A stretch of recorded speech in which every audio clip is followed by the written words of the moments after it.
song of forest green. The river whispers a lullaby. The current warms your heart.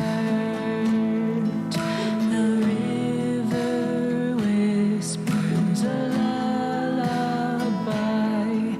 The current warms your heart.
must now heed the call of time, for gravity is beckoning my will.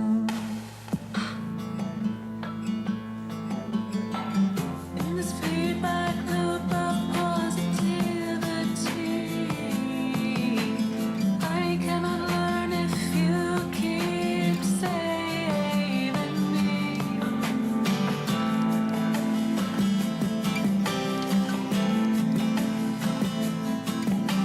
Swim in the sea, swim in the sea, swim in the sea of some sorrow with me. Have fun with the game we were made to create as patterns of divinity. Climb so high, build castles in the sky with me. Let us fall, having faith in the all-loving power we cannot see.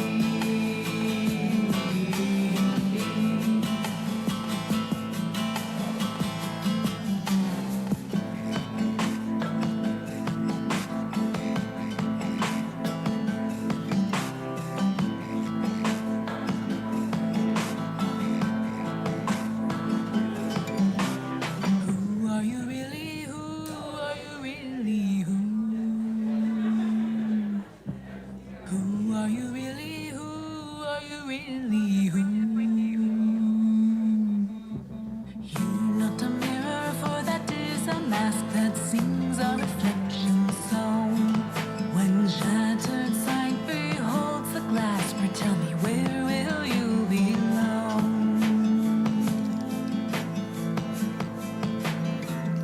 In this feedback loop of codependency,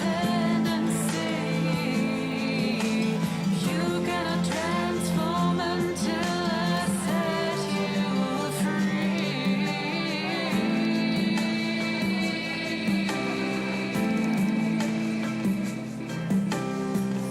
In the sea, swim in the sea, swim in the sea of some sorrow with me.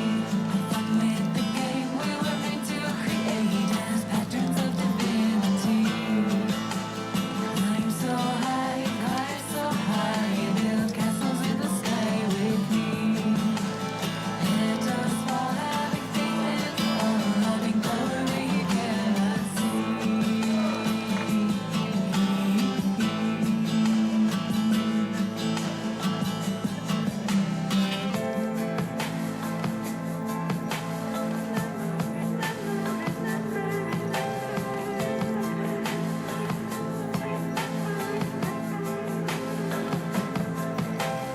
Whose is it really? Whose is it really? Whose? Whose is it really? Whose is it really? Whose?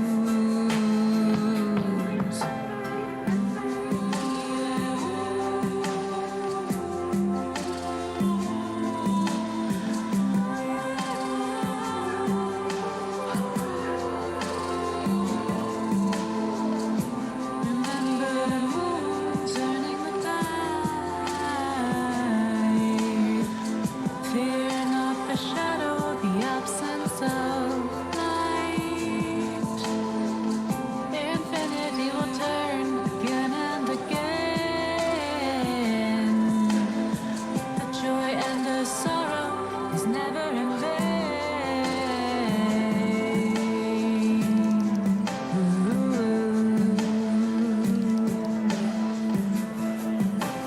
Swim in the sea, swim in the sea, swim in the sea of some sorrow with me.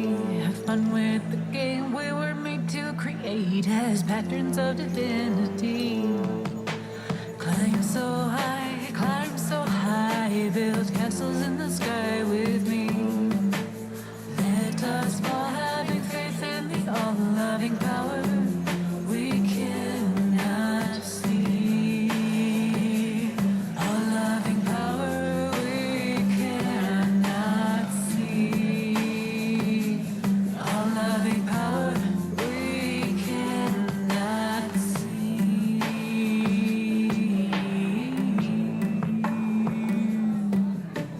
Swim in the sea, swim in the sea, swim in the sea of some sorrow with me. Let go of the game we were made to create create as partners in divinity.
Hello. Hello, everyone. everyone. Hello, friends, family, beloveds. We're still settling in, and so a good thing to do at a time like that in this community and in many others is to sing a song. And so they asked me to lead this opening song. It's a song called Stardust by Sophia Wise-One. It was a favorite and beloved song of our beloved Firefly Olivia Walter. She taught it to us and sang it and spread it throughout our communities. And so we're just going to spend a few minutes singing it together, calling her in, and starting to be together in our grief and praise and love for this person that we love so dearly. So when I go like this, listen to what I'm singing. And when I go like this, sing what I just sang. That's how we'll teach.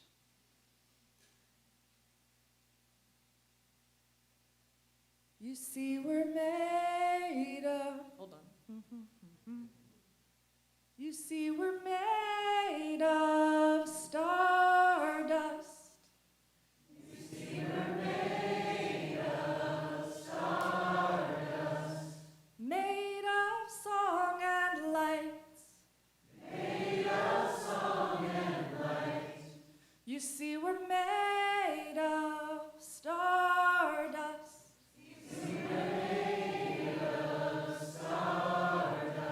Immortal as the night. Immortal as the night. As long as I live here. As long as I live here. As long as my song lives here. As long as my song lives here. As long as I live. As long as my song lives here. As long as my song lives here. I belong to the earth. I belong to the earth. You got it. Lyrics are right there. we're just gonna, I'm not gonna spend a bunch of time teaching it. You will get it. You wanna sing this with me? Let's sing this together.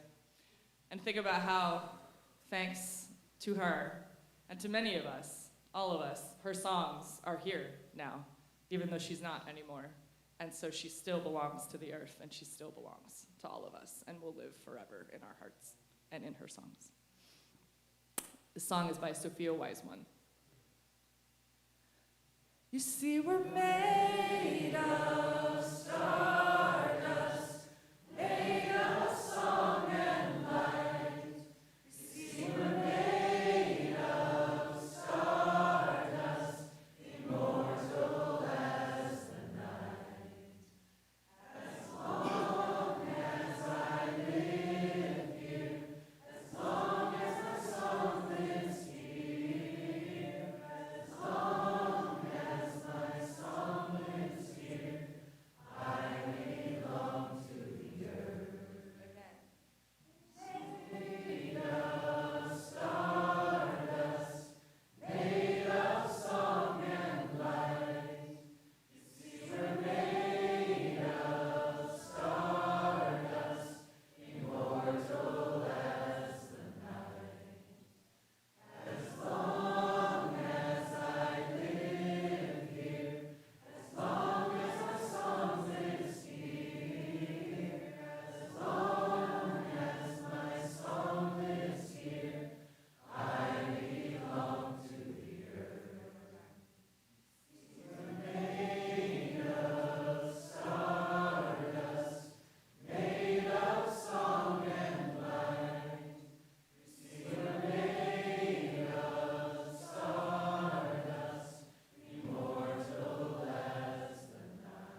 Thank you.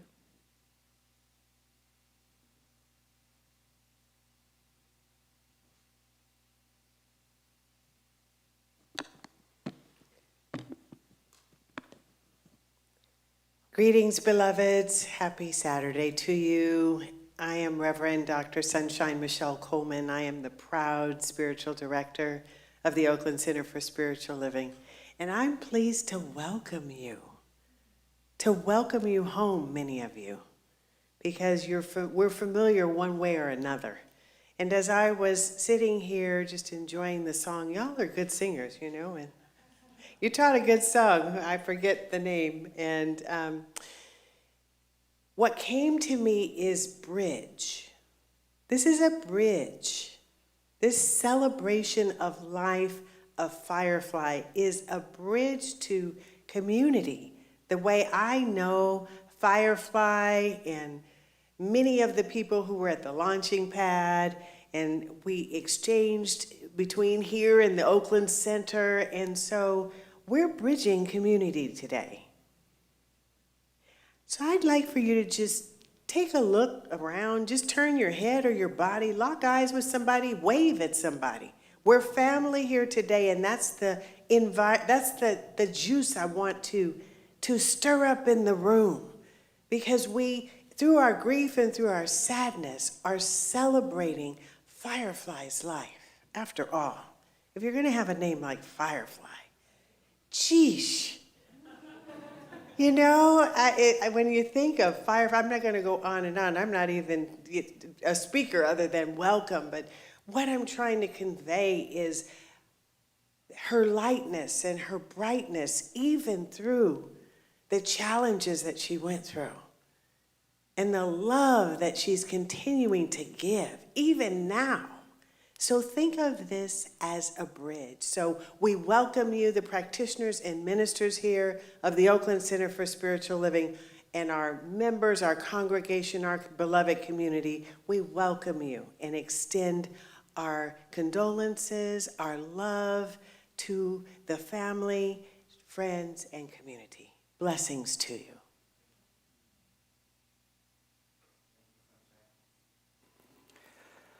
Hello, beloved community. If you don't know me, my name is Reverend Elisha Christopher, and Firefly Olivia and I were great companions on the path, and I'll tell you more about that later. But it's my honor to open us up with prayer this morning. We are morning, so good morning. I'm going to just light this candle just to first open this space. And before we go into a moment of prayerfulness, I want to remind us that we're here to celebrate the life of the one that we all knew as Firefly, Laverne, Olivia, Walter. And I just want to take a moment to acknowledge that on January 23rd, 1988, the spirit of the one life drew a portion of itself and poured it into a vessel that we all came to know as the one that we are celebrating here today. So if you will, just take a deep breath in. If it's comfortable for you, close your eyes and just take another deep breath. And so as we just come together in stillness and in breath, I always begin my prayers by saying these words: I am being breathed by God. That each one of us are being breathed, we are being lived by the one life, by the universal presence, by the infinite one. And so let us just remember that that one infinite being that some of us might call the universe or God or love poured itself into this world and became the one that we know as Firefly Olivia. And so we call you, Olivia, into this space today, because we are here to celebrate your life. We are here to remember you. We are here to acknowledge the impact that you had in each one of us. And so let us allow the songs and the words and the collective attention that is here today to be a soothing balm for each one of us. because this is our opportunity to come together, to grieve, to hold each other. But more than that, to remember the life of one who has touched us each so much. To celebrate the love, to celebrate the light, to celebrate the life, to celebrate the music that she was. Not only that she was, that she is, and she will always continue to be. So we celebrate a life. We also celebrate that that life is infinite and continues as she lives and breathes and sings through each one of us. So let us open. Let's hold each other. Let's be in the love. And so I open this space by simply saying, and so it is. Amen. Gratitude. And so I'm going to invite Aaron up to welcome everyone and let us begin.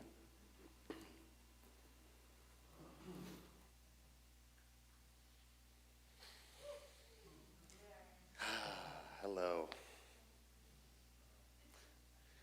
I don't know why I'm so nervous. I know all of you. You're my people. People have been asking me how I'm doing. People have been asking me how I'm doing. Not doing too great. But I feel so completely held by everybody here in my community. Thank you for that. Couldn't have done it without you. For those that don't know me, my name's Aaron. I'm Olivia's little brother, though for the most part I was bigger than her. She was small. And when I was a toddler and learning her name, I couldn't really pronounce Olivia, so I was la la la la la. I called her Lala. And people often say they have the best sibling. Well, they love their siblings, they're the best, but I think I might have you beat.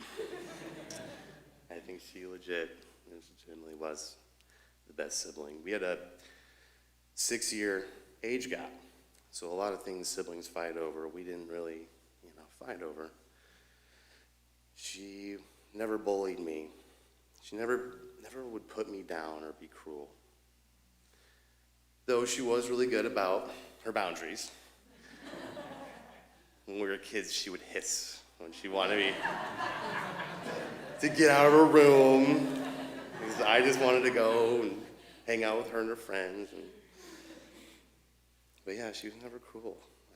And my entire life, she always took care of me.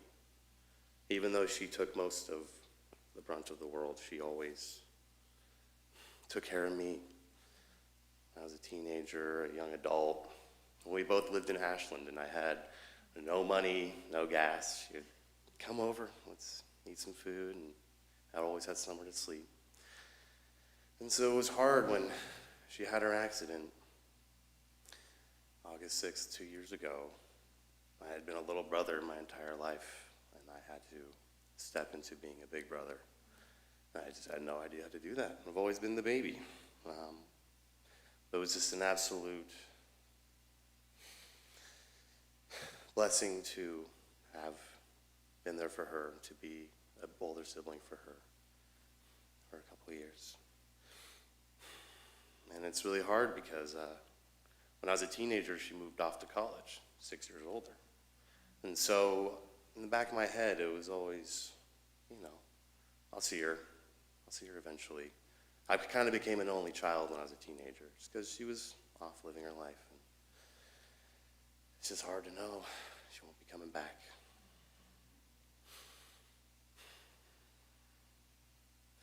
So thank you, all of you, for coming far and wide to celebrate her. I really, really appreciate you, and thank you.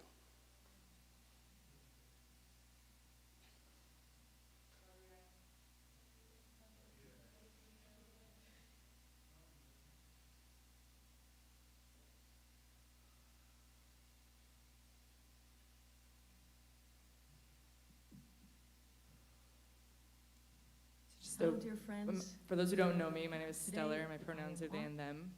We have a video now, and while they're sorting out that,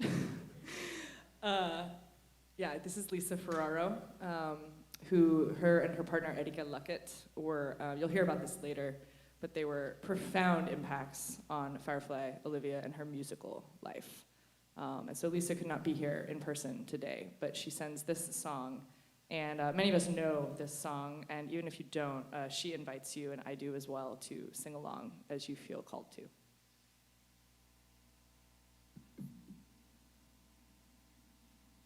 Hello, dear friends. Today, I am honored to be part of the celebration of life of a beautiful human who is no doubt wreaking holy havoc in the cosmos right now, providing music and light and laughter and just being her luminous self. To the Walter family, my deepest sympathy, and to all friends, my sympathy also, and you're in my heart. Stellar, I appreciate this opportunity to share a song and just a brief story about Firefly. I remember some of our fondest memories. Erika Luckett and I had the extreme pleasure of frequenting the launching pad in Berkeley, and Reverend Linda and Walter, and getting to know every one of the people in that beautiful community. We learned so much from you. We mentored each other in ways that only sacred souls can experience, which is all of us. So we get to experience that again today in celebrating the life of Firefly.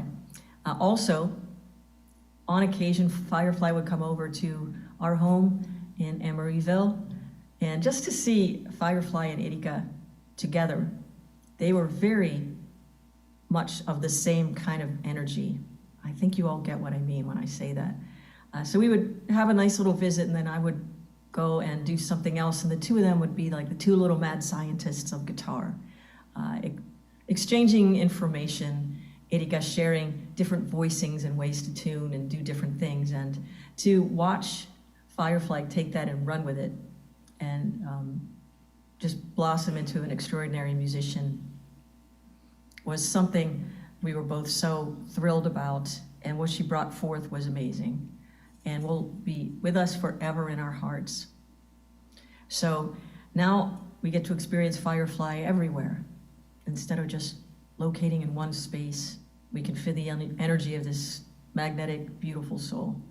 And so I would love for you to sing with me the song Sacred, because it kind of is exactly what this relationship is about. This unspoken, you can't really put it into words, the essence of this deep soul love that we have.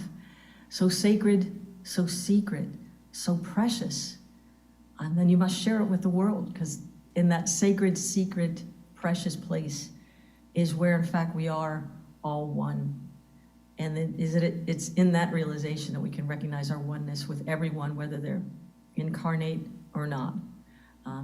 Doesn't make it any easier sometimes, but most of the time, it's that peace, that comforter, is that it can wrap around us in spirit and in that holy frequency of love.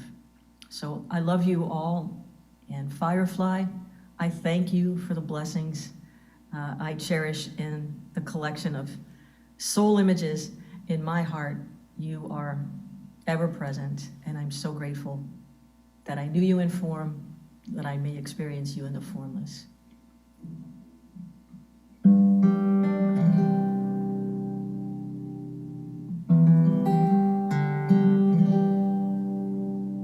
So sacred,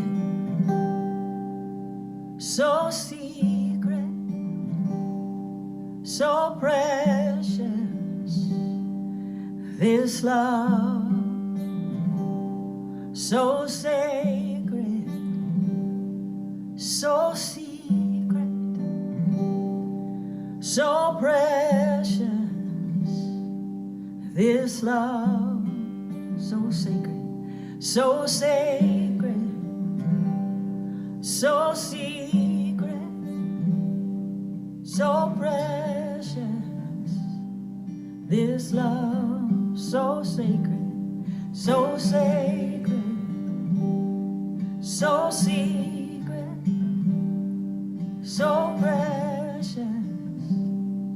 this love I will share, I will share, I will share, I will share, I will share, I will share this love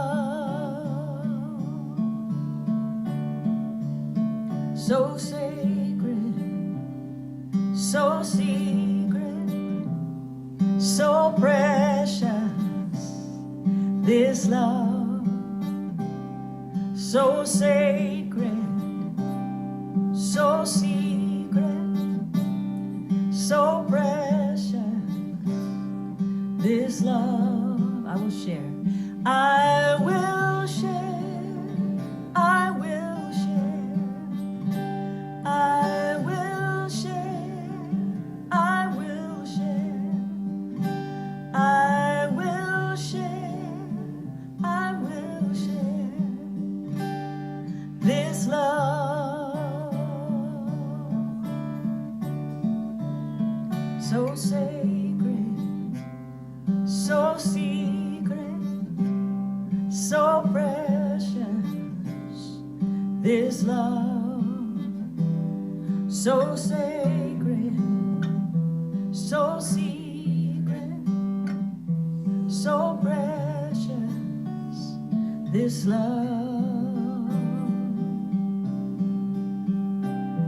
this love, love, love, love, love, love, love, love, love, love, love, love, love.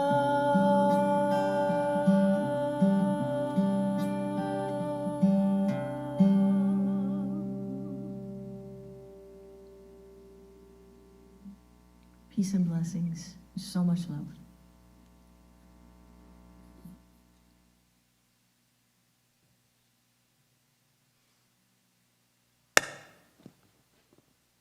Hi, I'm Dr. Linda Rapond. My pronouns are she and her. And I was the founding minister of the Launching Pad, this thing that you're going to hear about a lot today. There's a lot of us here. If you haven't heard of it, I'll just say it was an intentional community of emerging leaders of generally the science of mind tradition, although we were pretty much expanded from that. That happened in Berkeley, and it started in 2010. And I just want to quickly tell you the story about how Olivia got to the launching pad.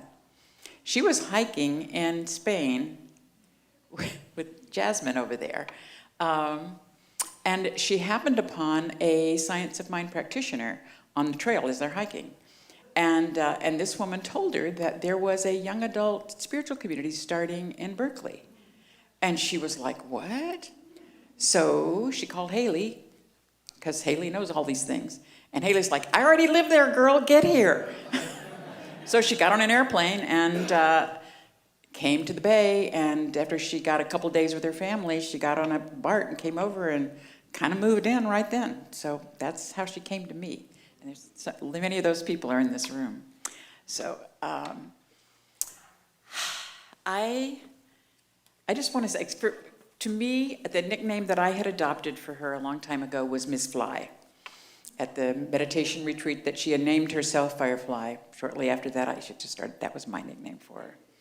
And there are a couple of things I want to say to you. One is, and you don't have to agree with me, but I believe she chose to leave. In the times that I visited her, most of the time she was very present behind her eyeballs. She knew who I was. She knew who the people who were caring for her was. She was quite present. And I believe that as she began to comprehend the situation she was in, that at some point she would just chose, like, not in a defective body. I'm not here for this. And I honor that, and it goes way back to when the accident happened. I mean, I'm not gonna tell you all the stories about this, but like, there was a conscious decision. And as painful as it is, and it still just breaks my heart, we have to honor that. We have to honor that leaving, that was not only her choice, but I believe it was divine right action, that she was living in the presence of the one that was really guiding her actions, and that's the action that we are celebrating and honoring in this moment. I also want to say to you that the veil is very thin, especially in the time, like here today, I feel her presence. If you have unfinished business, take it up with her in prayer. She can hear you, you can listen to her. It's worth doing. And even if you just want to let her know how much you love her, the conversation that you wanted to have that maybe never did, today's the day, folks. This is a good time to do it. Grief is an individual journey. It's unique to you and how you experience it. There's no timeline, there's no getting over it. You don't ever get over grief. You learn how to move forward with it. And I know from my own experience, I am changed by the loss, by the grieving, by all that has happened. I am a different person than I was 3 years ago when my husband passed away. I am a different person now because I was cracked wide open, I guess is the easiest way to say it. We are changed by that experience. And the thing I mostly want to say to you today is don't try to compartmentalize this. Don't say, I will deal with this later. I will feel this some other time. Let yourself feel what you feel. And it doesn't always look like sadness. Sometimes it looks like anger. Sometimes it looks like fear, like that could happen to me. Okay, it looks a lot of different ways. But I personally believe that a lot of the suffering, the illnesses, the things that we experience in life are from unexpressed feelings. So this is the place. We gathered in this moment in time to feel what we feel, to honor it, to support each other in doing that. So let it rip. That's what I got to say. In that grieving process, be very kind to yourself. Just be as kind and gentle as you can with everything that shows up. And it may go on for however long it goes on. It will go on as long as it's going to go on. But if you can surround yourself with people who can see you, who can hold you in your loss, in your grieving, do that. If you don't have anybody, allow the universe, God itself, to hold you. Allow your dog to hold you, the trees around you. Like, find the thing that will give you comfort and ease as you move forward. There's a poem that I like to read at services, and I don't know, particularly today, it seems even more appropriate. And it's called Gone From My Sight. It's a poem by Henry Van Dyke. I am standing upon the seashore. A ship at my side spreads her white sails to the morning breeze and starts for the blue ocean. She is an object of beauty and strength. I stand and watch her until at length she hangs like a speck of white cloud, just where the sea and sky come to mingle with each other.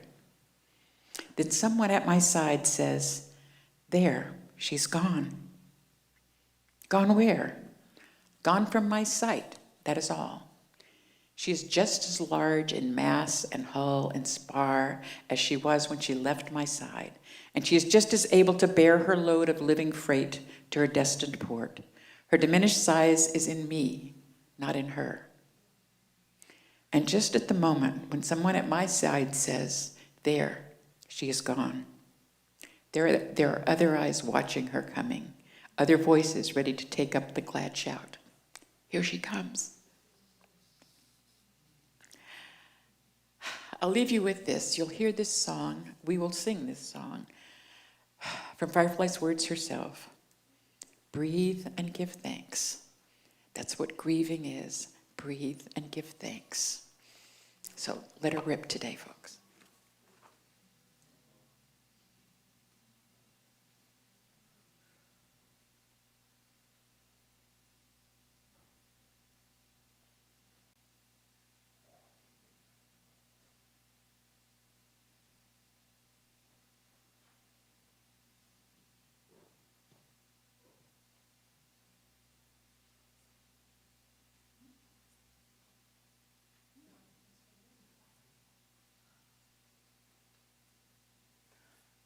Not only did you love Firefly, but she loved all of you. Some of us can't really love that many people, but she seemed to be able to manage. Okay, Stellar and I kind of wrote this together. I did the framework, and she did a lot of research to fill in the details.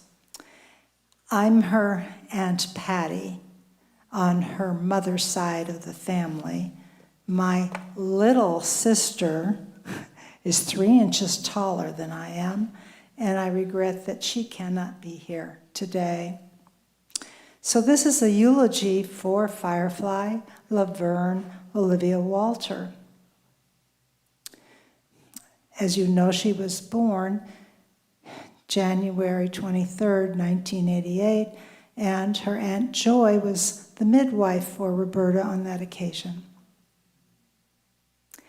And she's been a midwife in another way, as you might know from the GoFundMe.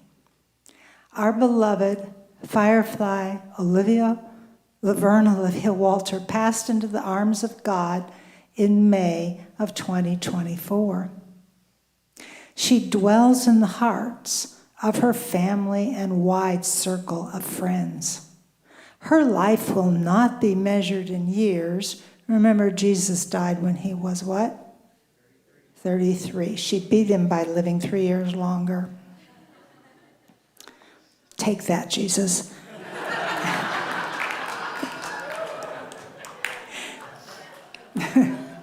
I'm sorry, I extemporize things out. But rather in her enduring impact, which will be felt around the world for years to come, through the lives of all she touched and through her music as well.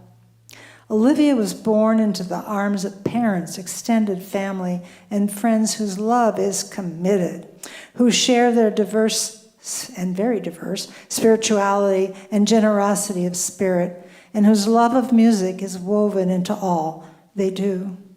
Olivia's birth brought immense joy to her parents and large extended family of grandparents, aunts, uncles, and cousins. In her first years, her cup ran over with love and joy. She started school early. She told her mother, "I'm 4, I'm ready." And she passed the test and she got to go, and succeeded both academically and socially. The birth of her brother, Aaron William Walter, blessed her again with love and joy. I never heard them fight. And I saw them together a lot. No parent, however, can protect a child from all of the thorns of life. Olivia had her fair share of setbacks and dealt with depression and tragic events throughout her life. She channeled her emotions through her music to overcome the lows she experienced and became a healer of others who would share her love, spirituality, and music with all she encountered for the rest of her life. Olivia grew up with multiple religious influences. One grandfather was a Baptist minister. Most of his children and grandchildren are loving Christians. Getting there. I'm just a little nervous, sorry. It better be there. Her uncle, Leroy, is a Unitarian Universalist minister.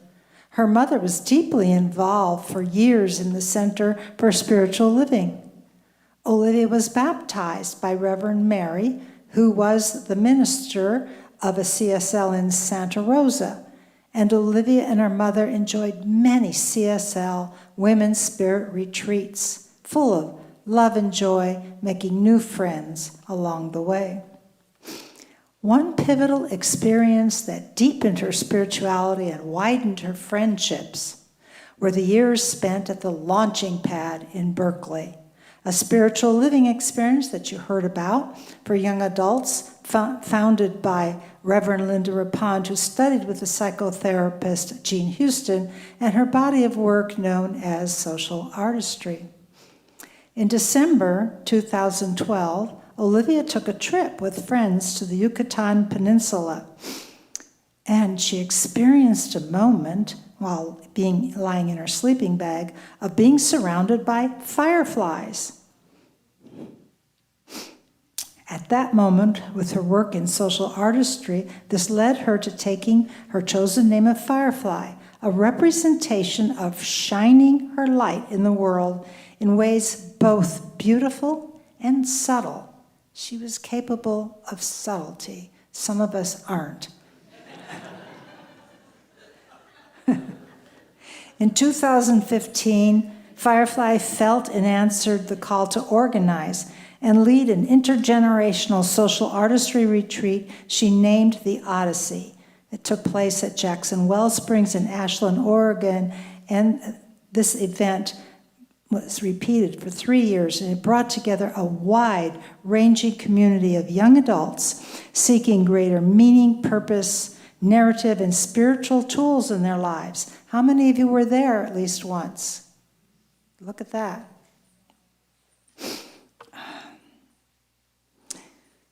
After the first Odyssey, she remained in Ashland as the music coordinator for the Jackson Wellsprings. She lived there for several years before moving back to the Bay Area. She eventually moved to Santa Fe, where, towards the end of her life, Olivia converted to Christianity and found a deep sense of peace and love in a mystical and mythical relationship with Jesus.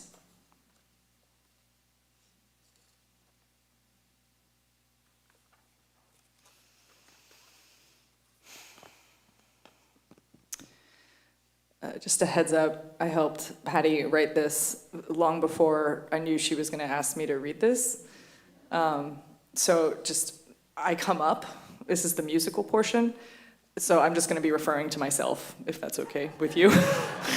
I'm not going to try to do anything about that. Olivia's love affair with music began in utero. Her parents would play and sing for her as she grew in the womb, most particularly the Bowling Suite for flute and jazz piano. After she was born, she very clearly responded to the music they had played for her. She grew up in her family surrounded by music. Her paternal grandmother, aunts, uncles, and cousins all sing and play instruments. One cousin was a drummer in an alternative band, another played guitar. At school, Olivia participated in the school marching band, through which she found close friends, as well as involvement in the community. When Olivia graduated from 8th grade at Guerneville, she was showered with multiple honors. After that, the family moved to San Mateo County, where Olivia continued involvement with the Carmel High School band and continued to multiply her friendships and enjoy travel through Venture Scouts. Almost all of us remember and know Firefly Olivia through her bewitching and potent power as a guitarist, singer, and songwriter. She got an early start. In high school, she would sing and play guitar at women's spirit retreats and at the Center for Spiritual Living in San Mateo. In her 20s, through the Launching Pad community, she met beloved and powerful musicians Erika Luckett and Lisa Ferraro, who both loved her dearly, and Erika in particular took her under her musical wing. Quick note, when Lisa and I were talking about it, Lisa made the joke that Firefly and Erika are now both on the other side, playing guitar that no one else will ever be able to play. Through Erika's mentorship and guidance, she blossomed as a guitarist, truly coming into her own as a musician and performer. In 2017, she became the third founding member of the band The Seventh String, along with fellow singer-songwriters Stellar and Laura Benson. The three femme folk powerhouses combined forces to record their debut CD, Off to Starboard, where Firefly's harmonies soar on songs like Which Is Real, Thank You Mother, and For Your Peace. As the band touring and promotion died down, and Stellar and Firefly both turned their attention to solo projects, the two stayed in parallel musical collaboration with each other, even planning the release of their solo albums to be less than a month apart. In late 2021, just weeks after Stellar's solo album dropped, Firefly called Stellar and said, "I'm feeling called to create a healing, liberatory, ancestral music project with ancient and medieval European songs. I know you've also been reaching for ancestry through music. Do you want to do it as the band and come to Europe with me?" Stellar said yes. This is weird, y'all, I'm not gonna lie. I said yes. And the two of us began work on the project. This final musical call from Olivia, Firefly, would lead us to joining newest bandmate Sebastian in Bremen, Germany, the following summer, where her fateful encounter with a tram occurred in August of 2022. Olivia could never not combine love and music. And this was never more obvious than when she took a job in the Bay Area as a nanny for Tala, daughter of Allison. She often played and sang for this much beloved little girl. When the family relocated from Oakland to Santa Fe, she followed them, finding Santa Fe to be incredibly healing. One of Tala's parents is a music producer, and through Jackson's guidance and collaboration, Firefly Olivia Walter gave us Shift Shaper, a pinnacle and masterpiece of her lifelong healing journey with music. True to the wounded healer archetype, right through the end, she tended and repaired her own wounds through a lifetime of spiritual practice, love, and music, and now offers these gifts to us, even in her death and afterlife.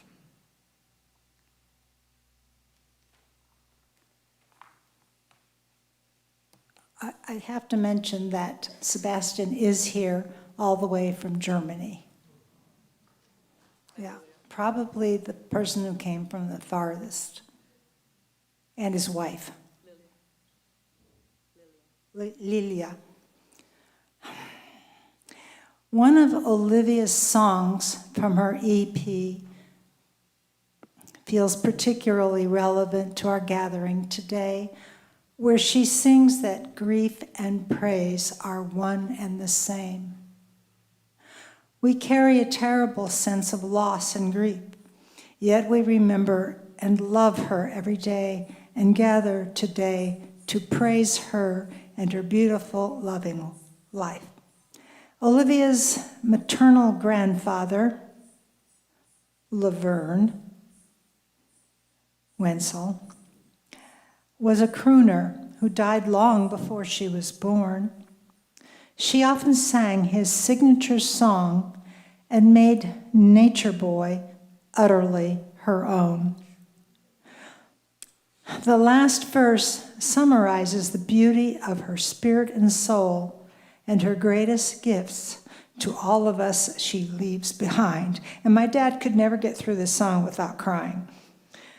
The greatest thing you'll ever learn is just to love and be loved in return.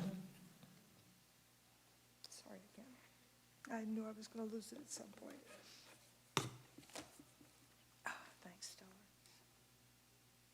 You good? You need help?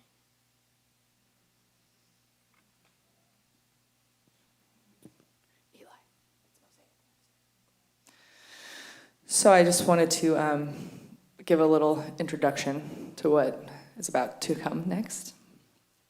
In April of 2022, Firefly flew to Austin along with Sebastian to start the next project as the band.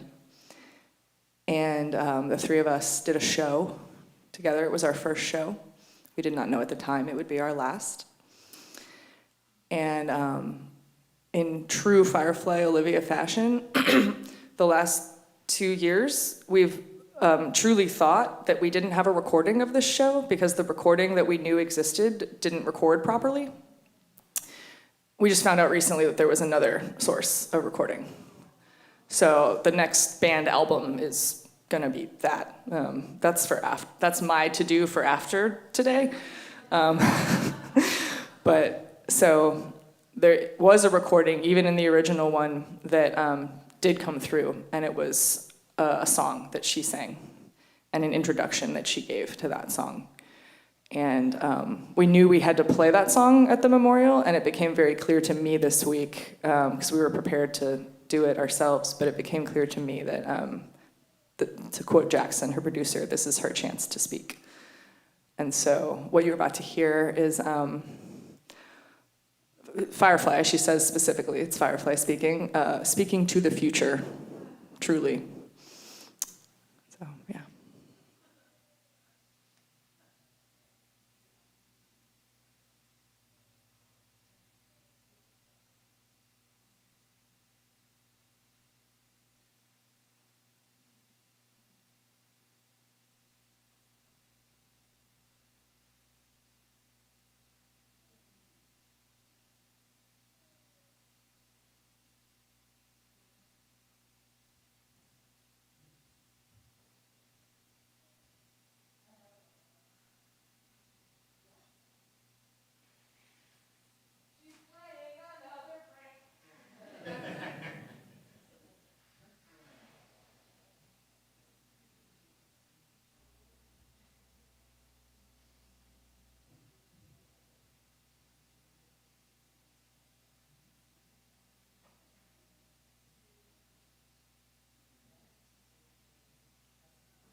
Hello, everyone. Welcome back. It's Firefly speaking. So, as Stellar mentioned in the first half, part of this project is looking at what's difficult to look at, and some of it is investigating in history, but a big component of this is healing, and to offer healing for self and for lineage and for community. And so this next song is an original. I wrote it about a year ago when I was coming out of a couple of year period of just a very difficult personal situation in my life at the time. And this song was deep healing medicine for me. And so I offer it as a healing song for this project and for anybody who happens to be listening. It's called Mosaic.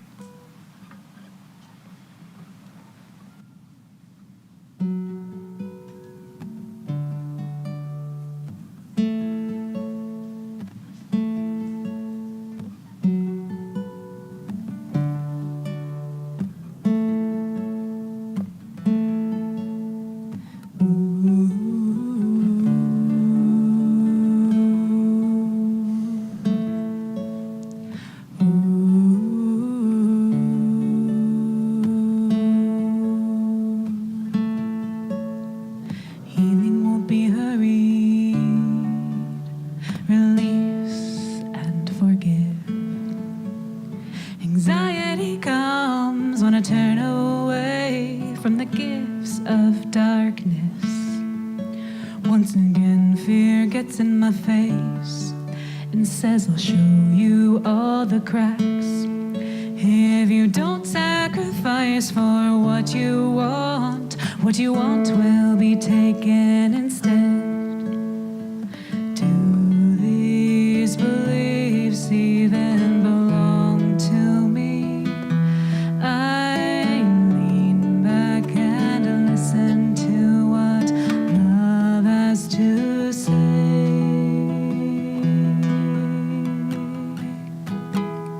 You brighten as you open, you deepen when you sing, for you are a mosaic of the unseen. You brighten as you open, you deepen when you dream, for you are a mosaic of the unseen.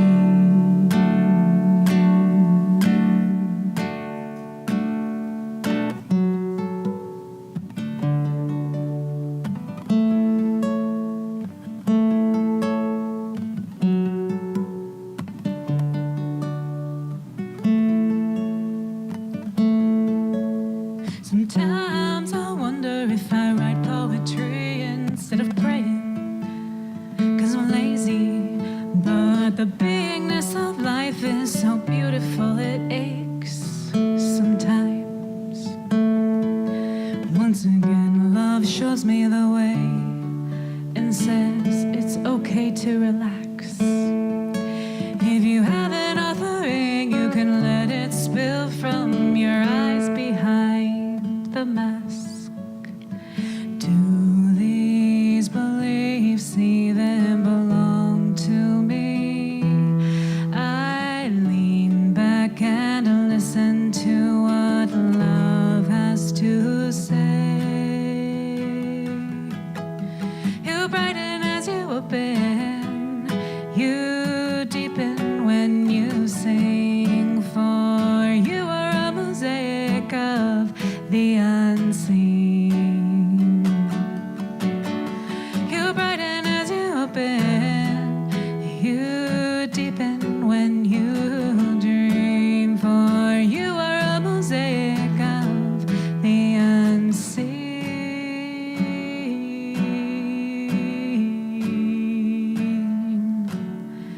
You brighten as you open, you deepen when you sing, for you are a mosaic of the unseen.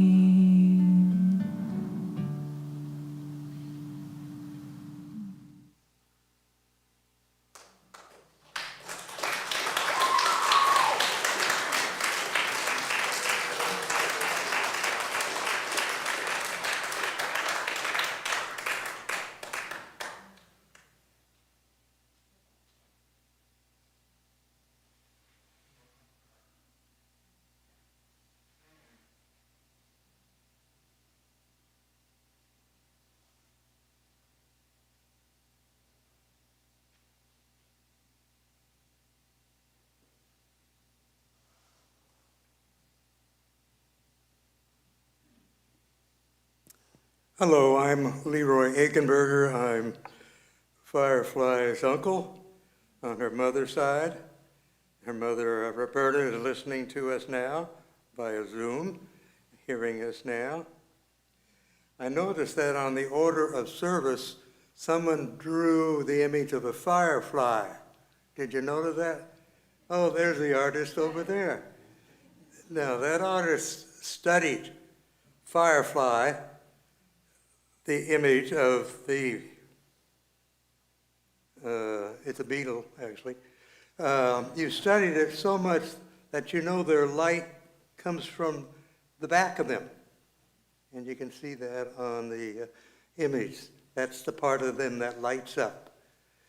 It lights up to communicate with other fireflies and to search for a mate. I have a story to tell you about the name Firefly.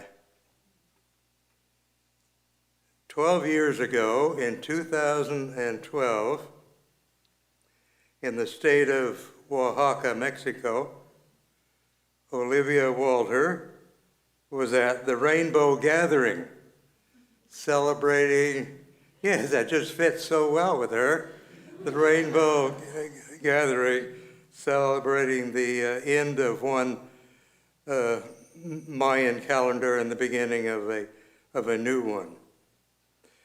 In the evening, fireflies appeared. They started to be present. Olivia was fascinated. Olivia was charmed. As the sun sets on a warm summer evening, tiny flashes of light begin to be seen in the air. Then hundreds of blinking lights, fireflies here and everywhere. As I said, fireflies communicated with each other with their light and is very helpful in finding a mate. They harm nobody. Olivia is fascinated. She is charmed. She assumes the name Olivia Firefly Walter. Years pass. Olivia's voice, her guitar, her poetry creates lasting songs. Shift Shaper, Faith Frequency, Lady of the Lake, and many, many others. Olivia's legacy grows. She creates so much in such short time, 12 years. Always musically attuned, Olivia heard music in her mother's womb as her parents played music and sang to her. Then, years later, Olivia played clarinet in the Guerneville Elementary School marching band. The school's music director said Olivia was his best student. Olivia loved to dance as well. My experience with Olivia began far before she became Firefly. It was at her age approximately of 6 years or so. Olivia took me to the piano, and she wanted to teach me to play the piano.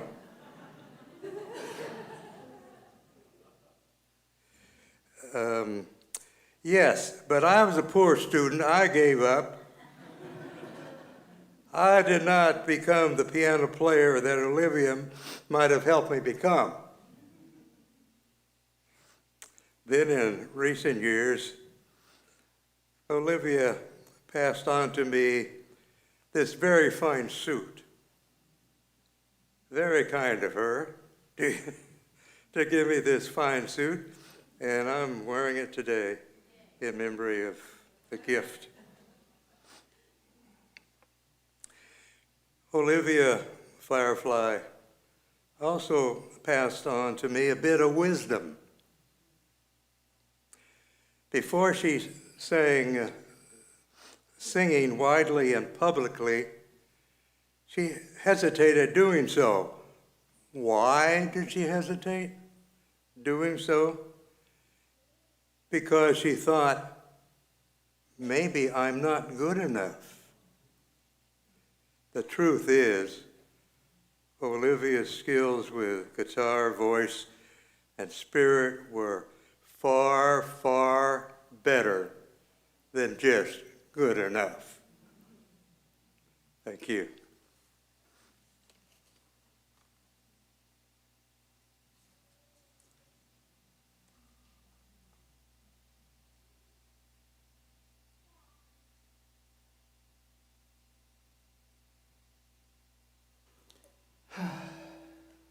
So hello again. The order is a little bit different than what's in your program. I'm Elisha. Firefly and I met in 2010 at the very beginning of the launching pad.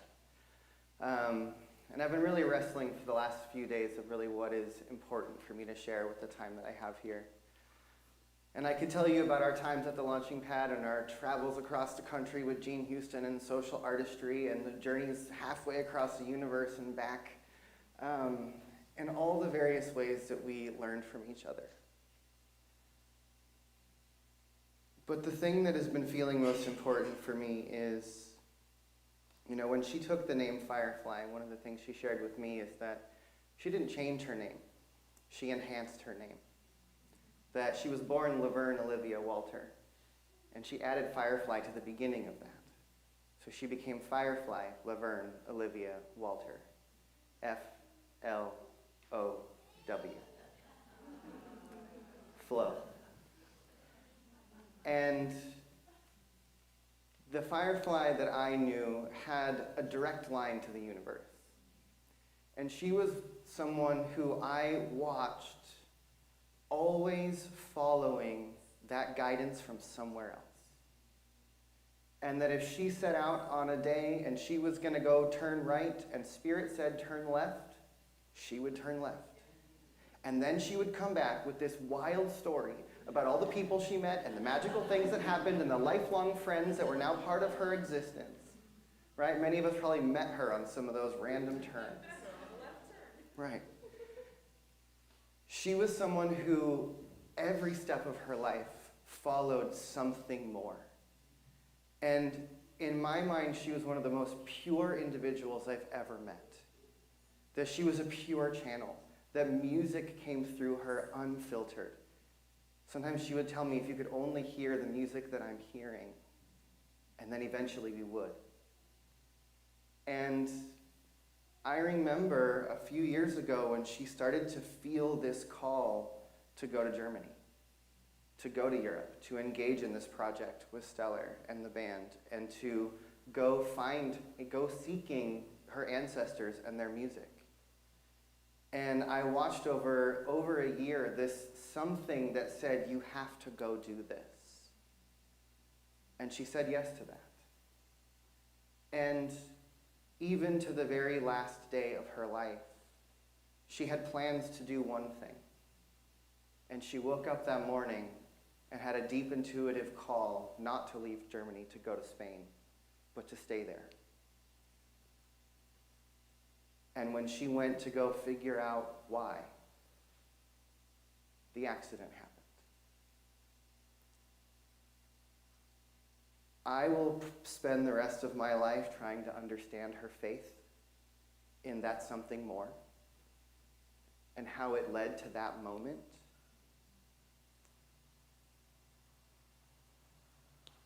The night after she passed, I was at the house with Aaron and the cousins and a few others.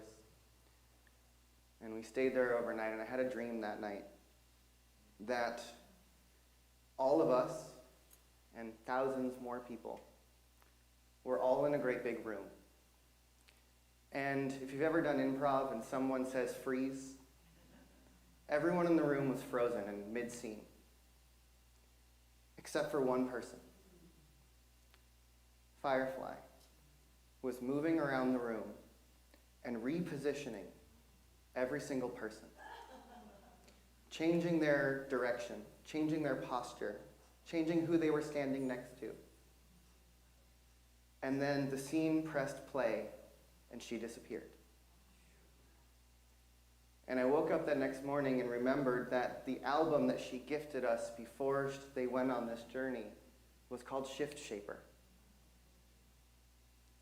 That she is, was, and will be a shift shaper.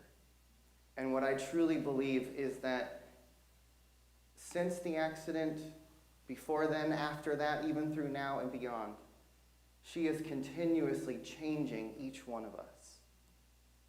And I want us all to just feel into that shift, because in the last 2 years, I know that everyone who knows her, and just about everyone that they know and everyone that they know, has been changed by her in some way. So I recognize her as this great shift shaper.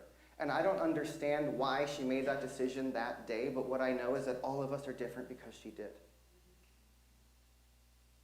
And that the greatest thing we can do to honor her life is to live into those shifts that have begun to happen inside of us. I said before, she was one of the most pure individuals I've ever met, and every moment I was ever with her, she never made me feel like she needed to be anywhere else. She was always fully present. Could we all just learn to be that present?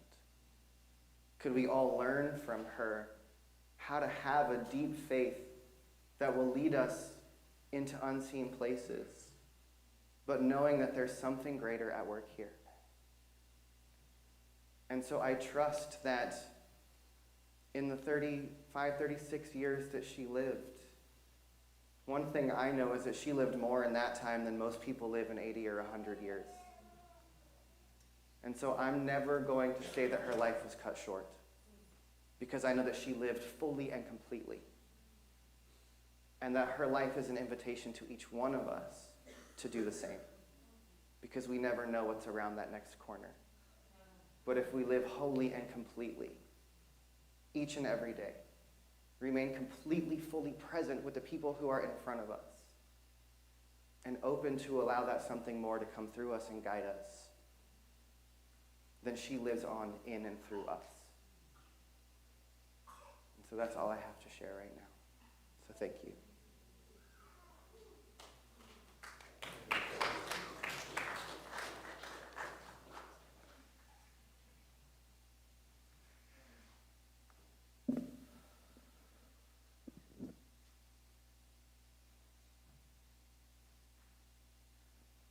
One of her absolute favorite things was to sing songs with people. And not just on a stage, but in a room, on a field, in church. So this is a song that was gifted to me by my friend Hannah Mayrie as they were driving us down the 101, shifting in between traffic, transmitting this song to me. Hannah is the other pillar of the Ancestral Music Project, who invited me to start it many years ago. And on the last night, the night before the accident, we were downtown, and she tugged me. She said, "Hey, Stellar, walk with me for a second." And so I did. And we just walked a couple blocks or so. And I will never, this photo was taken on that day. So you can see she was glowing. Her eyes were shining. And she said to me, "Stellar, I don't know how to talk about it, but I feel my ancestors so strongly. The land is singing to me. It's so beautiful."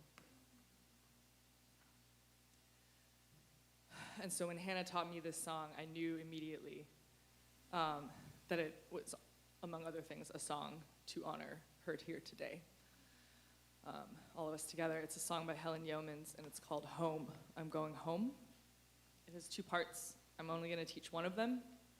We'll all sing it, and at some point you'll hear some voices over here from the music team come in and sing a different part, and these two parts will separate and weave together just in the way she wove through all of our lives and through the universe in such powerful ways. Same thing as before. I'm gonna go like this, listen. I'm gonna go like this, sing what I just sang.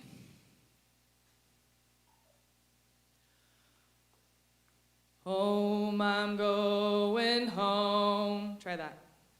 Home, I'm going home. Home, I'm going home. Home, I'm going home. I need the land to heal my soul. I need the land to heal my soul. I need the land to heal my soul. I need the land to heal my soul.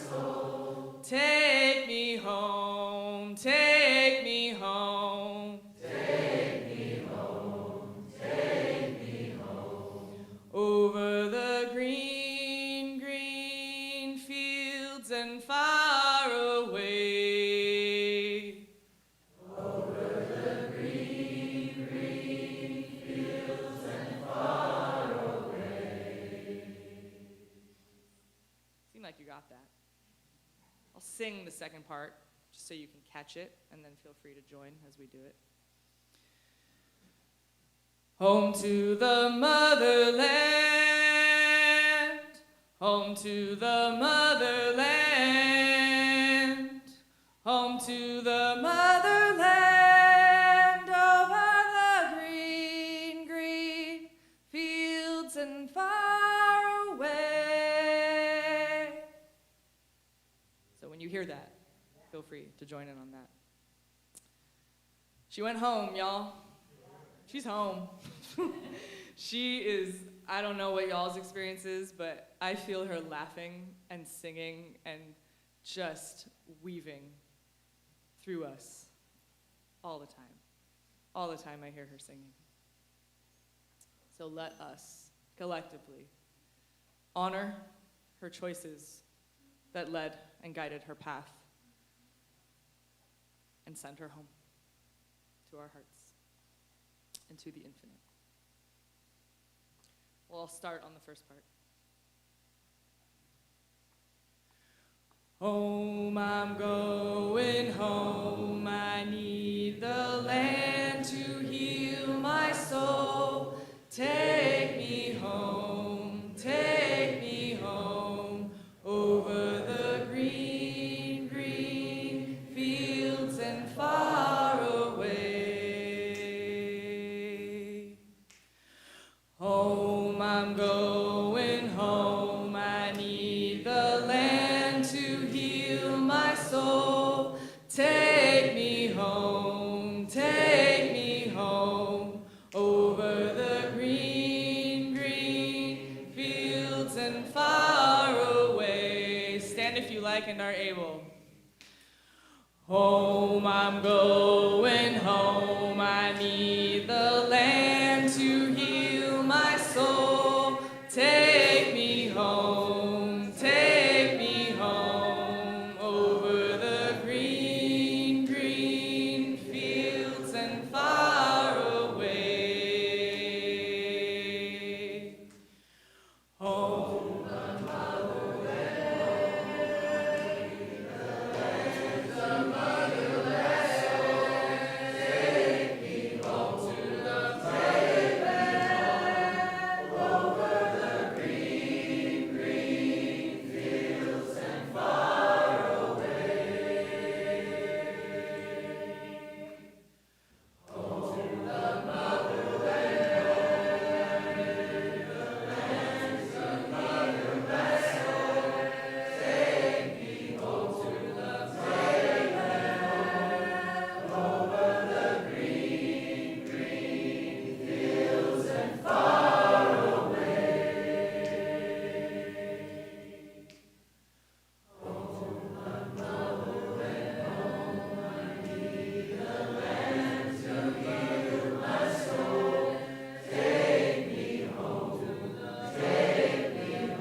Home, I need the land to heal my soul. Take me home, over the green, green fields and far away.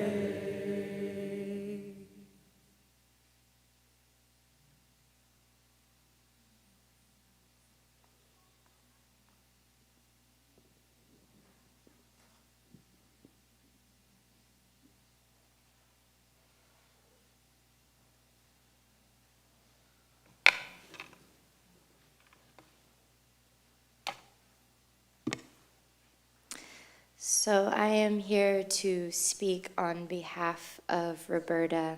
I had the pleasure of spending the week with her and getting her words down.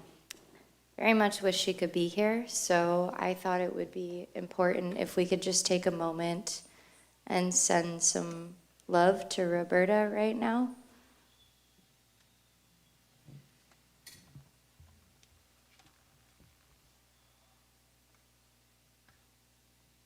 Love you, Roberta. Oh, my name is Jessie. This is Krista. Hi, everyone. I'm Krista. I'm Olivia's cousin. I'm sorry, I'm a very big mess inside. My brain's not working, and I'm pretty sure I have Kleenex in my eyelashes. So just bear with me here. It's not easy being the parent of a genius. Olivia began talking at about 1.5. When she was 2, she sang Twinkle, Twinkle, Little Star a cappella solo into the microphone very seriously. She was a miracle baby and my birthday gift, especially after trying to get pregnant and it not happening for quite some time. When Olivia was little, Jay, our neighbor's son, went into a coma a couple days before his 30th birthday. On his birthday, he woke up, came out, socialized with everyone by bringing his loved ones ice cream, went back to sleep, and died the next morning. A few days later, she said very matter-of-factly, "Jay's here." She would say it a few times, "Jay's in my castle with golden light. I was in my castle before I was born." Olivia was a very cuddly child. She would snuggle with me to sleep. Her imagination was one of my favorite things to witness. When she was about 3, she had her imaginary playmates, Dode and Joj. She said they lived in the little mouse hole at the bottom of the stairs. She was enormously cute, and it was hard to bear. When Olivia was in kindergarten, she won a writing award, which was awarded to her out of the entire school. She based it off a true story of a feral cat that gave birth to kittens at a house down the street. There was one kitten in particular that Olivia began to bond with. Down the street, a witchy woman lived who also loved cats and took that kitten home with her. By middle school, Olivia was in Math Challenge and GATE. At this time, we did Girls Circle the last 3 years of middle school. Olivia started going to Women's Spirit when she was 11 and walked on fire. She graduated 8th grade with a lot of awards. There's also some doubling up on stories, but I'm not removing any of Roberta's words. We moved from Guerneville to Belmont when she was 13, and she started attending CSL in Foster City, where they invited her to start performing. Ellie was a music director at church, and Olivia started getting paid to perform by 13.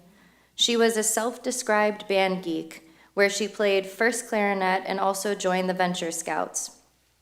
Olivia was always off to some adventure, and I would ask her, "Do you really want to do that?" And every time she would just say, "Yeah." She went to Australia with her peers, whitewater rafting and backpacking, and also went canoe camping in British Columbia. Then she went to college at San Francisco State, which was the alma mater of her parents and uncle. In college, she was doing open mics at various venues. Olivia went to Europe upon graduation with Jasmine. Hi, Jasmine. She and Jasmine were in the south of France, and she ran into a woman from CSL that prayed for them. She suggested that she look into this group in Berkeley. Olivia called Haley, and Haley said, "Yeah, we're loading up the van right now with Linda," and a new adventure began at the launching pad Berkeley. What I loved most about being her mother was our close bond. She would call me up and just say, "Mom." I always appreciated how she went out of her way to be connected with her family on both sides. I saw how she did that with her friends too. I loved when she would tell me how much she loved me and how important our connection was. She would make cards and say very thoughtful things, and I still have all of them. At some point in her life, she told me she chose us as parents. There is nothing like losing a child, and especially one like Olivia. Maybe now Olivia is back in her golden castle. Maybe she goes there periodically and comes out from the golden light. I also want to say that Roberta and I completed this at exactly 11:11, which we believe is one of Olivia's time stamps for her crossing over. And I just want to acknowledge Aaron, Thomas, Dad, and Roberta, and just say I love you all so much. Thank you for gifting me a family.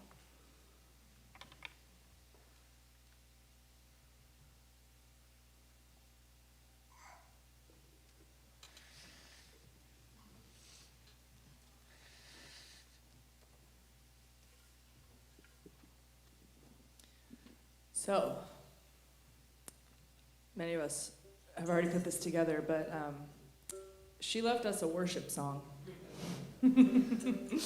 She left us a worship song to mourn her by. And so I believe in your programs was included the sheet music for her song, Grief and Praise. So anyone who wants it, who does not have a copy, if there are any extras and they could get to folks in the audience who need them, the treasure you are holding was put together by Sebastian and Lilia in her honor and in her memory. I want to be very clear that, like, even though my name has been like attached to like organizing the music, like none of this would have been possible were it not for any of these people, and also specifically these two right here, who have come all the way from Germany to help us bid goodbye to this person, because they loved her so dearly as well. So we are all going to sing this together, just like in church. It's like your hymnal, and it is her song. So I deeply, from my heart, invite you, if you would like to stand, you are more than welcome to. You don't need to, but please join us and sing this beautiful song, Grief and Praise.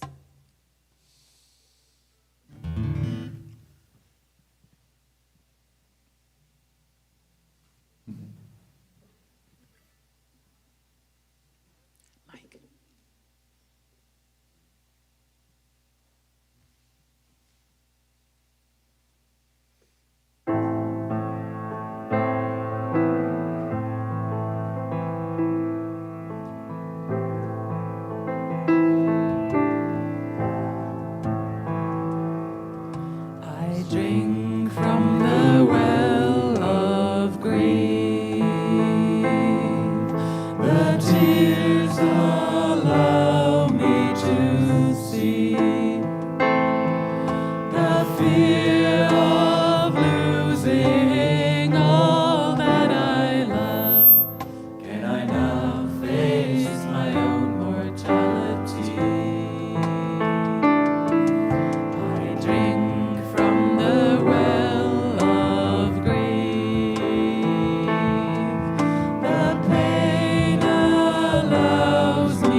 is a dream brought into reality.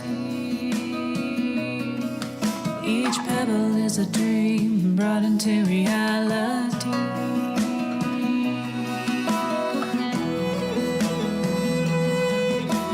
I will stay with you for hours, taking in the scent of the cherry blossom flowers.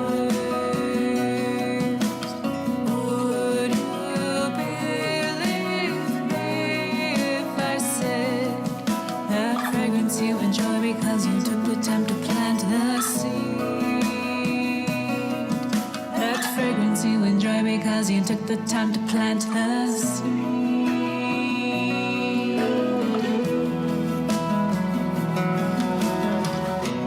Come with me, yeah.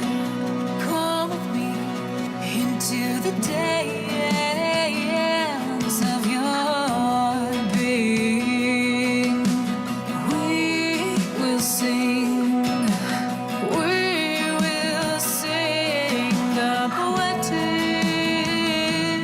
of the unseen.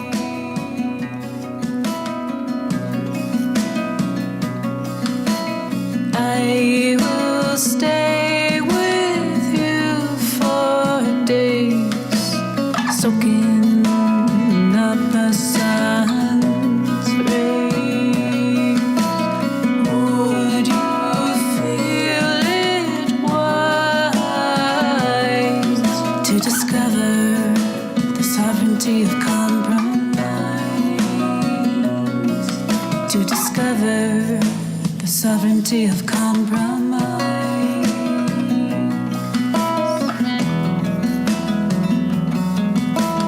I will swim with you for moons through an eternal monsoon.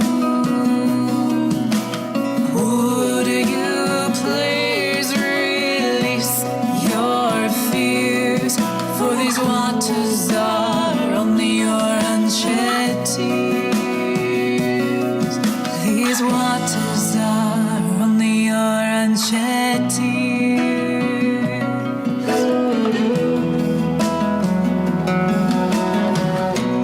Come with me, yeah.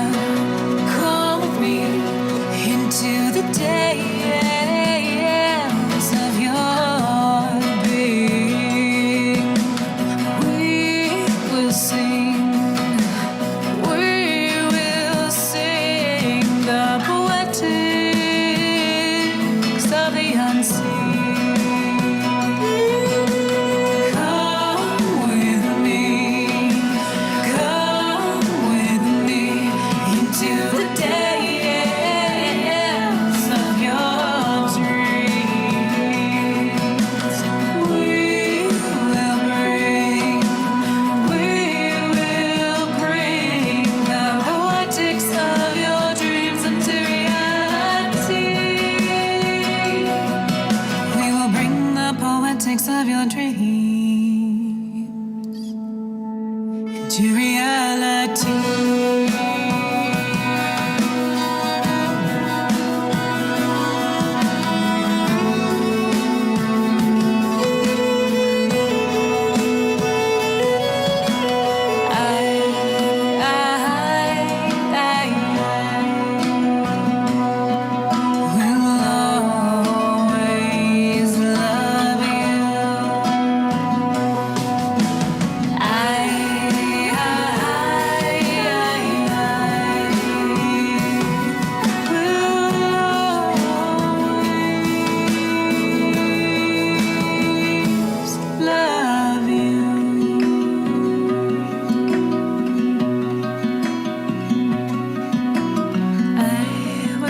Stay with you for now, dancing along this stone path. Would you tell the world each pebble is a dream brought into reality? Each pebble is a dream. Each pebble is a dream. of the unseen.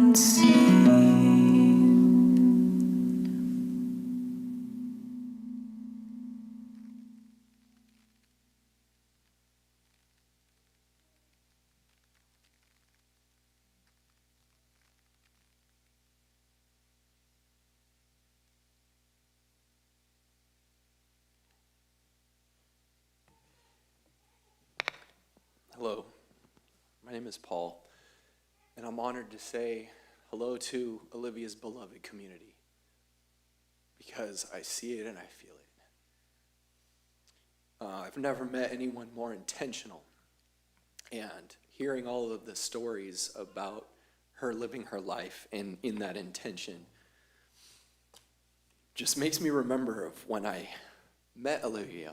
I married into the family, so I inherited Olivia as a permanent Christmas caroler, Thanksgiving friend, and special events person. And she always came to me and would probe me with the deepest spiritual questions, and she never liked to be surface. She always went deep really fast, and that's one thing that I loved a lot about Olivia.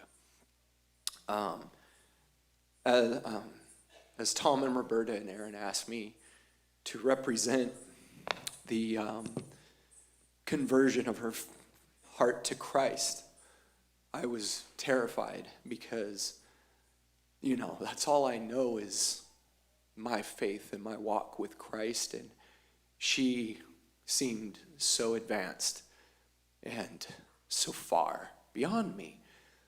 She had a degree in religious studies, and I didn't. But I probed Tom for stories, and I mined our conversations, and I talked to my wife. And I remember that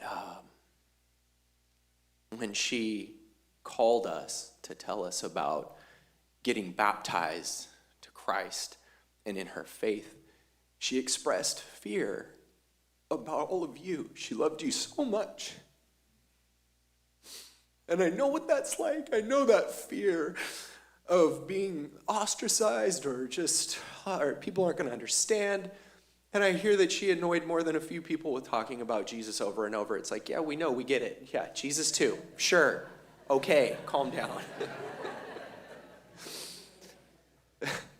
And the reason I brought up her intentionality is as I began to invite, Christ to speak to me, I also began to invite Olivia.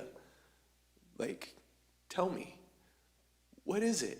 What is it that you want to say? And the first thing I heard from the Holy Spirit was, what happened to you, Paul, when your brothers were laid in the ground and when your mom was laid in the ground? What did I speak to you? Because I want to say this about Olivia, and then I'll read something that I feel Olivia gave me directly. And I'll tell you how that happened. Let me make this clear. A single grain of wheat will never be more than a single grain of wheat unless it drops into the ground and dies. Even her last song, talking about spreading the seeds. She's so prophetic. Because then it sprouts and produces a great harvest of wheat. All of y'all coming back together. All because one grain died. The person who loves their life and pampers themselves will miss true life. The one who detaches their life from the world and abandons themselves to me will find true life and enjoy it forever. If you want to be my disciples, follow me, and you will go where I am going. And if you truly follow me as my disciple, the Father will shower his favor upon your life. Now that's Jesus talking to his disciples before he's going to die. And then he says this, and I get Olivia's heart in this, to you. Hear her in this. Even though I am torn within and my soul is in turmoil, she was in turmoil about you. I will not ask the Father to rescue me from this hour of trial, for I have come to fulfill my purpose. in this time and in this hour. She sowed so much intentionally into all of you. I love what Reverend Elijah said about if we could learn to be that present, how intentional every moment of her life. And here you are, her seed, the sum total. And the honor is so mine to stand before you all as a representative of my lover and my king that I know and that loves me and that loves you. And when I asked her on my bed yesterday, like what Linda was saying, if you have unfinished business, like the veil is thin, talk to her. Oh my God, it was instantaneous. It was like this journal, that journal, hey, I told you in this when you wrote this, go to that part of the book, read it. Okay, sure. And then I could feel it right here. Before I read that, I just feel, wow, no, I'm just gonna read it. Oh my goodness. And I didn't write it down. That's awesome. I did highlight it, however. All right. This is the Galilean fisherman, Peter. Where is this? One, two, so abandoned. Okay. It's close.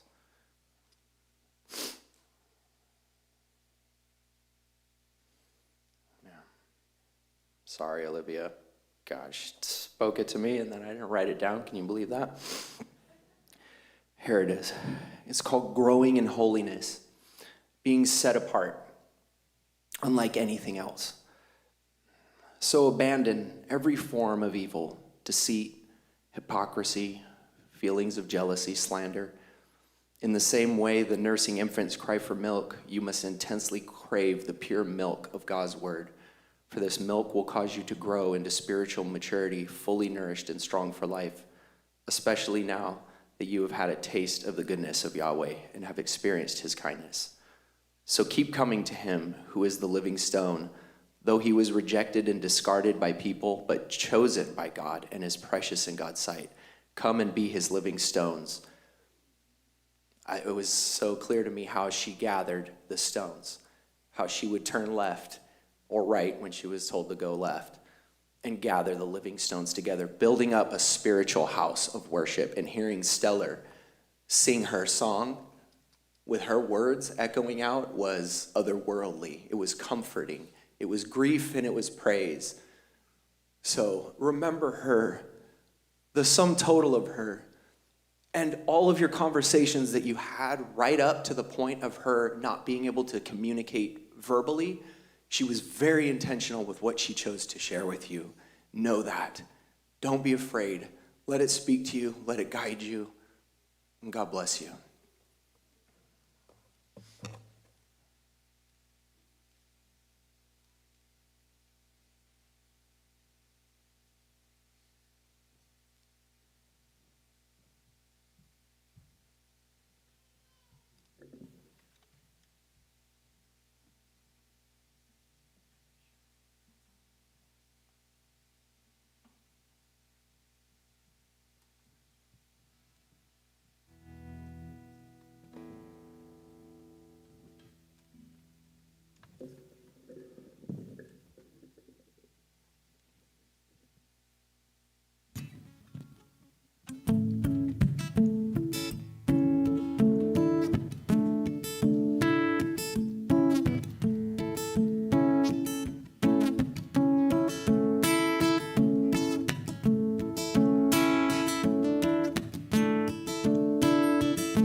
And so, on May 15th, 2024,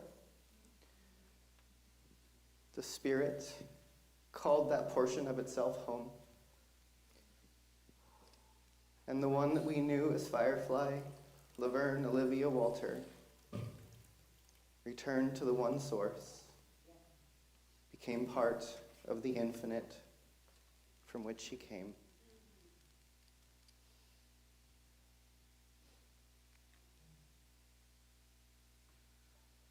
into your hands. Thomas?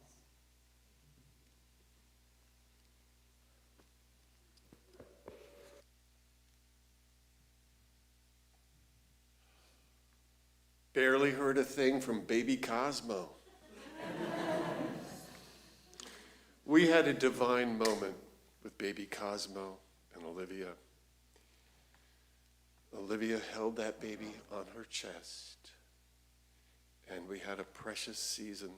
It was amazing. And it reminds me, when Olivia was about that age, Roberta and I went to see a movie, like on Polk Street, that art house, the Royal or something like that. And they were showing The Unbearable Lightness of Being. And it's a nice, quiet, sort of European type movie, art house movie.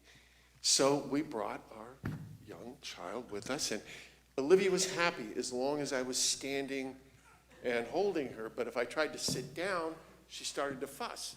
And this is an art house. There's at least 5 or 6 other people in the theater. And I don't want to upset them, so I wound up spending the entire movie in the back holding her arms.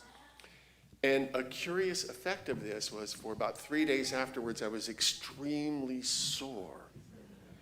And so for the rest of Olivia's life, I must have said this to Roberta 100 times.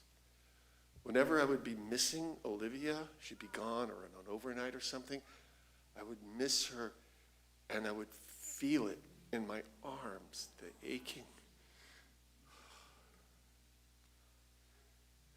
And I would miss her. So, when she came home from the hospital and I became her care provider, it was time for me to hold her in my arms. Now, I'd learned from the German physical therapists and from the rehab in Santa Clara the various things that we needed to do. Her neurospasticity was complete. And I learned from Grace as well. She knows some real tricks, because neurospasticity is not like a sore tendon. It's a whole different thing. And I was spending more and more time each day because she needed and responded so well to the physical therapy. And I'd be over the edge of the bed, diligently working the moves, developing all kinds of backaches and injuries. But no, she's suffering. I'm just having a backache. I can do this. So then one night, I think it was like April of 2023, Aaron was staying up with Olivia. He was doing the evening shift, and she started storming and was panicking and having a lot of trouble. And that was the first time anybody got into the bed with her. And he held her, and he comforted her. And I found out about it the next morning, and I looked at the manufacturer's specifications, and it was 400 pounds. So I started getting in bed with her and doing the physical therapy, but instead of bending over, damaging my back, creating all kinds of little injuries, I got down beneath doing core exercises. I went from about 230 pounds to 180, and I got this amazing... Look, I'm in my 70s, I can claim it, but this was a gift. This was a gift of hours of every day, because when I'm doing an exercise regimen, when that leg gets tired, I'm done. But I'm doing this exercise, I'm extending her legs, and then she goes, oh. So I gotta keep going, I keep going. And so you break through, and that's the key to really developing, is to break through. So I found it extraordinary that given my somatic connection with her, that I was gifted with a year and a half of holding her in my arms every day. And as was noted by Eli and others who were visiting her, Olivia was very present. There's some complicated neurological terms for it, but the one that I like is the caged bird syndrome. She was present, but could not speak or move. And this reminded me of several times she had expressed an aspiration or a desire to explore the monastic experience, to really double down on her commitment to spiritual searching and to eliminate the distractions and to come to some way where she could clearly focus on that deep internal work. But, she had to have her coffee first and take a nap. And, so it wasn't really working out at that very, very high level. And when you give up your ability to move and your ability to speak, and you're all there, what do you do? So I'm going to share with you a little bit of what was difficult for Olivia. It was like Groundhog Day. And in the morning, I would open the drapes and I would see her state. And as she began to emerge from sleep, her eyes were very expressive. And you could see the entertainment of a pleasant dream passing across her brow. She's having a nice dream. And she's emerging into wakefulness. And she opens her eyes. And you can see the realization. Oh no, it's real. I'm here. I can't move. I can't speak.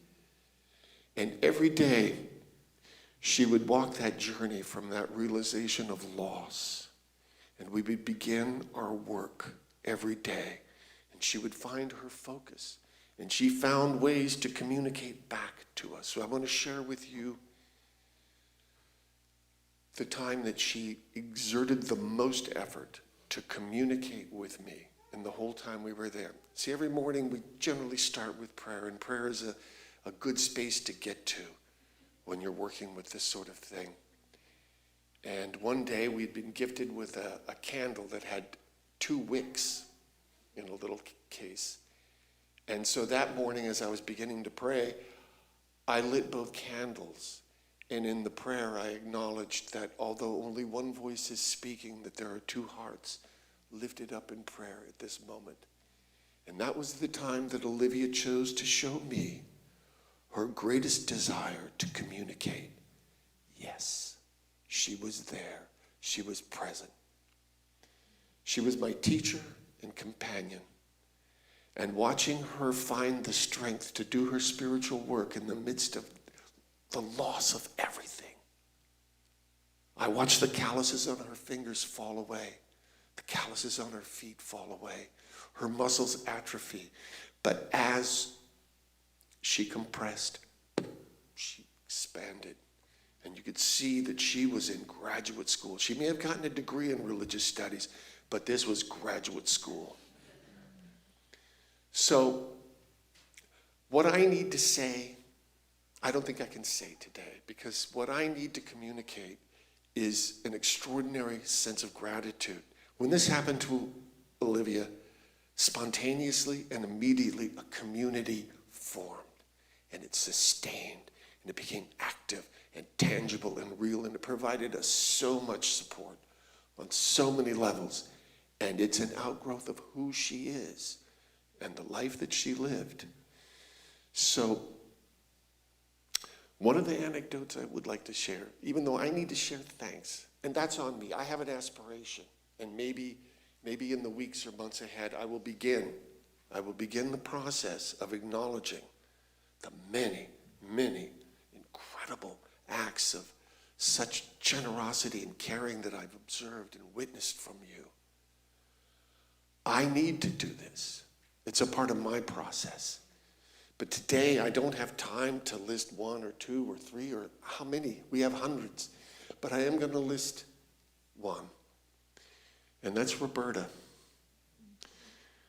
Roberta can't be with us today because she's fighting for her life. And we don't know how many days we have left. And Roberta's love and connection with Olivia was so primal. Many parents have these connections. But Roberta exhibited from the very first time our relationship began, we made a conscious commitment to pursue a path, a journey, a road to awe. A-W-E. I know all you millennials have used awesome to death, that it doesn't mean anything. But I'll tell you, for a life's journey to share with somebody for nearly 50 years, to have it to be the consistent theme, what we return to, where we're going, it's a path to awe. And she has been magnificent And those of you who know her understand that her innate nature is so constructive and positive, and it's been amazing to have her as a partner in this journey. So I will take the time to thank one of you. And I would like to share one anecdote. We'd been in Germany for 5 days. We'd moved from our first B&B, which was inexpertly selected. It was up tight 4 flights of stairs. It was above a bar where everybody was smoking and playing music all night. We got a better B&B right across from the hospital. And the first night we were there at that B&B, I'd gotten to sleep. And then it was probably about 3 o'clock in the morning, I was awakened. Aaron turned on all the lights. He was completely dressed, and he was waking us up. He was saying, Olivia's outside with her friends. Let's go. She's hanging out. She's chilling. She's having a great time. Come on. And Aaron was really pumped. Olivia's here. And he's like, come on, you guys. Why aren't you getting out of bed, getting dressed? Come on, come on, come on. And it was very sad to be with him that moment, to see the somnambulism fall away, and to see his knowledge of the true circumstances sweep over him. And he went from this place of connection and delight to a deep and troubled awareness of reality. And it was sad to see that moment. But in that moment, something was happening. I received a phone call from the neurology team at 7 a.m. I came into the hospital at 8. And they told me about a near-death experience Olivia had had at 3 o'clock.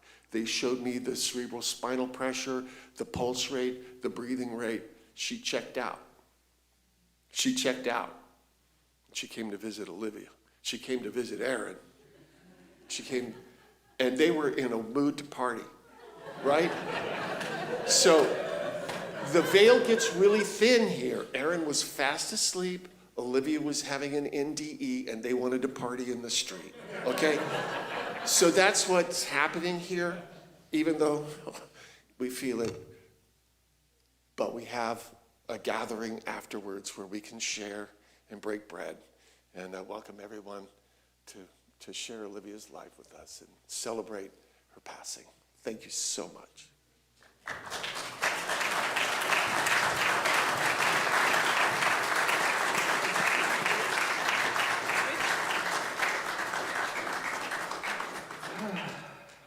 So I just want to give my gratitude to everyone for being here today.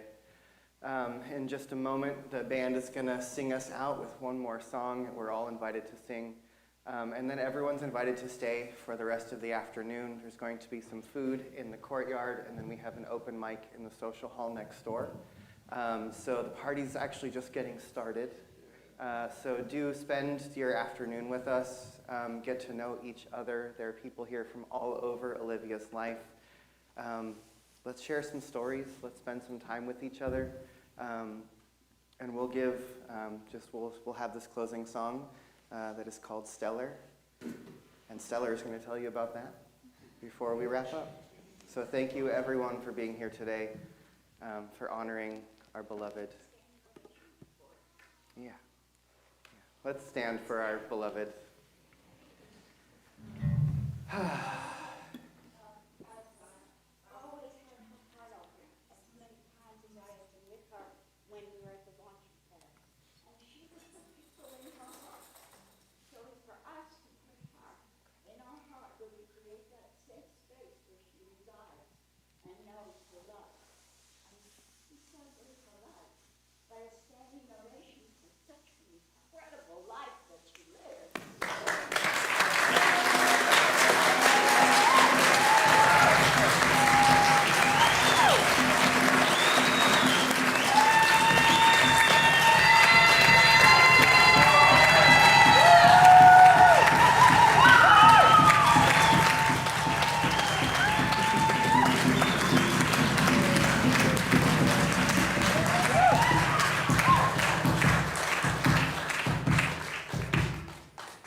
She was incredible. Just incredible. Okay, so I need to set the record straight. It's one and only time. Sometimes people think this song is about me. It's not. It's not. She was very clear. I spent a week with her in Ashland. We made way too much music together. It wasn't too much. It was the perfect amount. And then I left. And a week later, she calls me. And she's like, hey, Stellar, by the way, when you left a major creative void just like swirling here. And so I did something with it. And I wrote this song. And she was very clear. This song is about the same thing that I am named after, which is the infinite, ever-expanding, ever-evolving universe that expresses as so many different things, but among them is all of us together. We are that, we are stardust, we are the atoms, the same atoms that were present when all of this came to be. And she wanted to honor our connection with the living, breathing universe with this song. And so please sing along. This is a song called Stellar.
Radiance of the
Thanks, y'all.